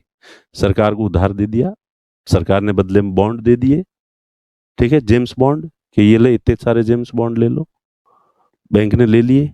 अब ये बॉन्ड शेयर बाजार में जब भी बेचना चाहो बेच दो, तो अब सरकार, बैंक के ब्याज भी आ रहा है सरकार से, और फिर ये जो बॉन्ड है सरकार का ये पड़ा है बैंक के पास में, और अगर कभी ये कैश खत्म हो और इमरजेंसी में बैंक को और ज्यादा कैश की जरूरत हो, तो चूंकि लिक्विड है इसलिए इसको फटाक से शेयर बाजार जाए, बैंक गई शेयर बाजार, हाथों हाथ बेचे और ये आए 5 मिनट में, तो बैंक के खाते में रुपए आ गए, कैश आ गया। तो ये है प्लान बी। कभी भी बैंक के पास कैश खत्म नहीं होना चाहिए, खत्म होने की स्थिति हो तो उसके लिए ये दो उपाय है, सीआरआर और एसएलआर। सीआरआर प्लान ए, जिसमें सीधा सीधा कैश ही रख लो, अब रिजर्व में रखो एनी टाइम, और एसएलआर, अगर वो भी कैश कम पड़ रहा हो तो कुछ जगह, ऐसी जगह पैसे इन्वेस्ट किए हुए होने चाहिए कि तुरंत वापस ले सको। होम लोन तुरंत वापस नहीं ले सकते, व्हीकल लोन तुरंत वापस नहीं ले सकते, लेकिन आपने गवर्नमेंट को उधार दिए हैं और गवर्नमेंट की जो सिक्योरिटीज ली है, बॉन्ड लिए हैं, ये लिक्विड है, जब भी अगर इमरजेंसी आएगी इनको बाजार में देके और इनकी तुलना जगह पे जो है वो पैसे लिए जा सकते हैं, और कभी कैश का संकट उत्पन्न नहीं हो बैंक के पास, और लोगों का भरोसा बना रहे। तो ये होता है CRR और SLR। ठीक है, उसके बाद ओपन मार्केट ऑपरेशन और ये बाद में पढ़ेंगे। तो अभी यहां तक मैंने आपको समझा दिया है, तो ये चीज लिखवा लेता हूं मैं। चलो लिखो, देखें, एक एक चीज लिखो। बैंक रेट, बैंक दर क्या है, इनके कमेंट वगैरह बैंक रेट के। अब थोड़ी सी अब दूसरी बातें कर लेते हैं, नॉर्मल बातचीत। कोई क्वेश्चन के अलावा कोई हो तो दो दे के मुझे, 1 मिनट। कोई अच्छा कमेंट हो तो थोड़ा आपसे बातचीत करते। कल ये लिखवा दूंगा, आज समझाया है, कल दोबारा रिवीजन हो जाएगा, क्योंकि सबसे महत्वपूर्ण है, आपके एग्जाम में यही क्वेश्चन पूछे जाएंगे। और मजे की बात है कि जो RS के इंटरव्यू दे रहे होते हैं उनको भी ये बेसिक सामान्य जानकारियां जो है, सर SLR 18% है या 19%? 18% है। RBI की वेबसाइट पे जाओगे, होम पेज पे ही जो है वो सभी इंपोर्टेंट रेट्स जो है लिखी हुई। ठीक है, अब मैं एक बार वो समझा देता हूं कि भाई डॉलर की जो एक्सचेंज रेट है, ये मार्केट है, ये डॉलर है, ये रुपया है। ठीक है, अगर, और ये जो नियम है आपको पता है, डिमांड सप्लाई। ठीक है, और आपको ये भी पता है कि if demand is greater than supply और if demand is less than supply, ये दोनों चीजें जो है आपको पता है। डी का मतलब डिमांड, एस का मतलब सप्लाई, और ये ग्रेटर और ये लेस देन डी। तो महंगी कोई चीज महंगी कब होती है? महंगी जब होती है जब डिमांड ज्यादा होती है उसकी। और मैंने कहा कि रोजाना कौन कौन, विदेश से आने वाले पर्यटक, ठीक है, और निर्यात करने वाले लोग और निवेशक, ये क्या करते हैं? ये डॉलर लेके आते हैं और ये डॉलर की आपूर्ति करते हैं, सप्लाई करते हैं। ठीक है, फिर वापस इसका उल्टा, हमारे पर्यटक जो बाहर जाते हैं, बाहर जाने वाले, ऐसे लिख देना, देश से बाहर जाने वाले। ठीक है, दूसरा निर्यात की जगह आयात करने वाले। तीसरा अडानी, लिख देता हूं, जो ऑस्ट्रेलिया में खूब निवेश कर रखा है। ठीक है, सीरम इंस्टीट्यूट वाला भी अब ब्रिटेन में जाके और बड़े बड़े प्लांट लगा रहा है, वहां जाके कर रहा है। तो ये सब है, ये डॉलर की मांग करते हैं। मैं जब भी विदेश जाता हूं तो मैं डॉलर की मांग करता हूं। तो ये तो है डॉलर खरीदने वाले, ये है डॉलर बेचने वाले। इसलिए मार्केट में डॉलर खरीदा और बेचा जाता, डॉलर खरीदा बेचा जाता, बस इतना ध्यान रखो। अब अगर किसी दिन जो है ये लोग ज्यादा हो जाते हैं, ये लोग, और ये किसकी वजह से ज्यादा हो जाते हैं? आयात, हमारे आयात बहुत ज्यादा है, इस वजह से। इन दोनों को तो कंट्रोल कर देती है सरकार, लिमिट है इसमें, $10,000 से ज्यादा एक आदमी ले जा ही नहीं सकता, कि यही देख ले एफिल टॉवर। ठीक है, और विदेशों में निवेशकों पर भी बहुत सारे रोक है, लेकिन आयात का क्या करें, ज्यादा करनी पड़ती है। तो इसलिए डॉलर की हमारे देश में डिमांड ज्यादा होती है, जबकि ये बेचने वाले कम आते हैं। तो डॉलर, ये जो खरीदने के लिए गए, खरीदने वाले ज्यादा थे, बेचने वाले कम थे। उस दिन डॉलर की बेचने वाले कम थे, कम डॉलर बिके। ठीक है, अब मैं ही जो है वापस, अभी मैंने खरीदे, मैं यूरोप गया, मैं यहां से $10,000 लेके गया था, $8,000 मेरे खर्च हो गए। फिर वापस आऊंगा तो मेरे डॉलर यहाँ किस काम के? और मैं रख भी नहीं सकता, सरकार ने कि कोई भी डॉलर को नहीं रख सकता, लीगल नहीं है, 1 महीने तक की छूट है, उसके बाद नहीं रख सकते। ठीक है, तो मुझे वो वापस बेचना पड़ेगा। तो इस तरह से डॉलर एनी टाइम बाजार में खरीदा और बेचा जाता है, जिस तरह से टमाटर खरीदा और बेचा जाता है। अब अगर डॉलर की डिमांड ज्यादा हो गई, डॉलर की क्या है, डिमांड ज्यादा है, खरीदने वाले ज्यादा है, बेचने वाले कम है, तो चीज डिमांड जो है, डॉलर कम है मार्केट में और खरीदने वाले ज्यादा है, तो डॉलर महंगा हो जाएगा, डॉलर मजबूत हो जाएगा। कब मजबूत होता है डॉलर? जब डॉलर की डिमांड ज्यादा होती है। अब ये है RBI, RBI के पास 610 अरब डॉलर पड़े हैं। कितने पड़े हैं? 600। तो RBI क्या करेगी? मार्केट में डॉलर बेचेगी, डॉलर बेचेगी। आरबीआई अपने बैंकों को कहेगी कि लो ये मार्केट में तुम खुद बेचो, तो आरबीआई खुद विक्रेता के रूप में आ जाएगी, सेलर के रूप में आ जाएगी, वो भी बेचेगी।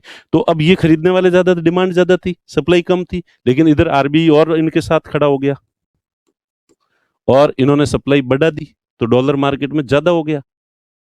ठीक है, डॉलर ज्यादा हो जाएगा तो डिमांड की तुलना में सप्लाई ज्यादा हो जाएगी, सप्लाई ज्यादा हो जाएगी तो डॉलर वापस जो मजबूत हो रहा था वो डॉलर वापस कमजोर, सस्ता हो जाएगा।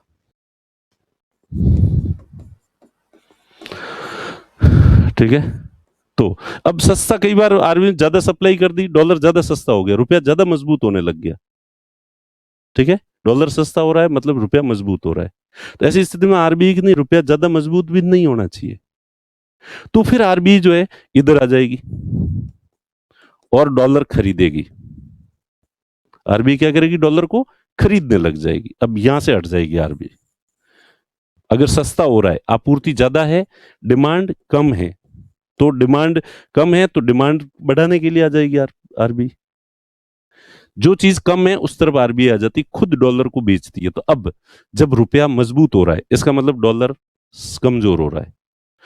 ठीक है, कमजोर हो रहा है, कमजोर क्यों हो रहा है, डॉलर की सप्लाई ज्यादा है, तो आरबीआई डॉलर की डिमांड करेगी। रुपया मजबूत होता है तो आरबीआई डॉलर की डिमांड करती है, खरीदती है, ताकि डॉलर मजबूत। आरबीआई जिसकी डिमांड करेगी वो चीज महंगी हो जाएगी।